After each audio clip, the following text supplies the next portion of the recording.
یو کتاب مې کتو یو سړی په علاقه کې پاتې کېدو دا ټول خلک دي تنګ و تنګ د ټول خلکو دا مشوره وکړله یاره که دا سړی وفات شو که نه جنازې له هم نه ځو او زمونږ په مقبره کې به هم نه ښخو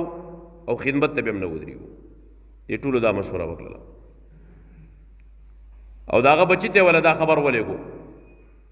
چې کله دا سړی وفات شو که نه بس الله خو ډېر رحیم ذات دی الله خو ډېر کریم ذات دی په خپل بنده خو الله خفه کېږي نو چې کله دی وفات شو دا خلک دې بچي ته وایي دا پلار دی وایي په اوږه باندې که وګرځوې نه به د جنازې مانځل راوړې نه به جنازګاه ته راوړې نه ور د قبر دپاره ځای ورکړو چې چېرته یې وړې وړه بچی هم پریشانه شو بل پلار یې راواخېستو روان دی روان دی روان دی یو بیابان ته ورسېدو هلته یو شپونکی د ګډې بیزې ساتي چې ویلې دل دا خو مړی دی دې کس نه تپوس وکړه که بهي دا څوک دی وایي دا مې والد صاحب دی وایي دې باندې څه کوې بس وایي دلته دفن کومه ولې ستاسو علاقه کې و زموږ د علاقې خلکو دا مشوره کړې وه زما والد صاحب به بعضې اعمال داسې کول چې هغې په وجه کله ترې پریشانه و هغه وایي چې نه مقبرې ته تیار یو نه جنازې ته تیار یو بس هغه خلکو زما نه انکار وکړو په دې وجه باندې ما دا والد صاحب راغېستی چېرته دفن کړم هغې وایي ښه بس پونکیا راولګېدو د دې بچي سره وله د قبر د کنلو دپاره کار شروع کړو قبر یې وکنو پلار یې وله پکې کېښودو چې کله دفن وشو دا بچی ډېر زیات خفه و ځکه خفه و چې دې کلي ورسه کوم رویه وکړه په دې رویه باندې ډېر زیات خفه و دا خو انسان دی داسې رویه خو نه و پکار نو چې کله دا رویه ورسره وکړل دا بچی خفه دی نو په دقه شپه باندې خوب ولیدو او په شپه کې د والد صاحب هغه دیدار ورته نصیب شو د پلار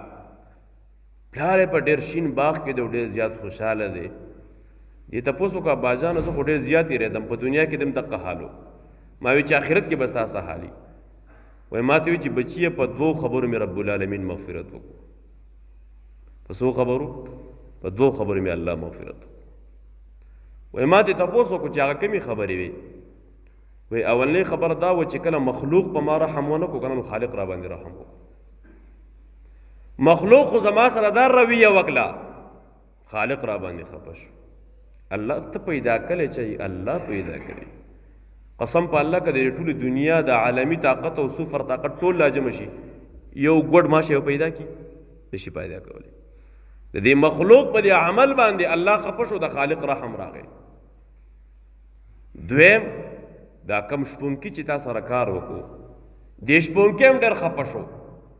او دې شپونکي د په زړه کې دا خبره ځان سره راوستل الله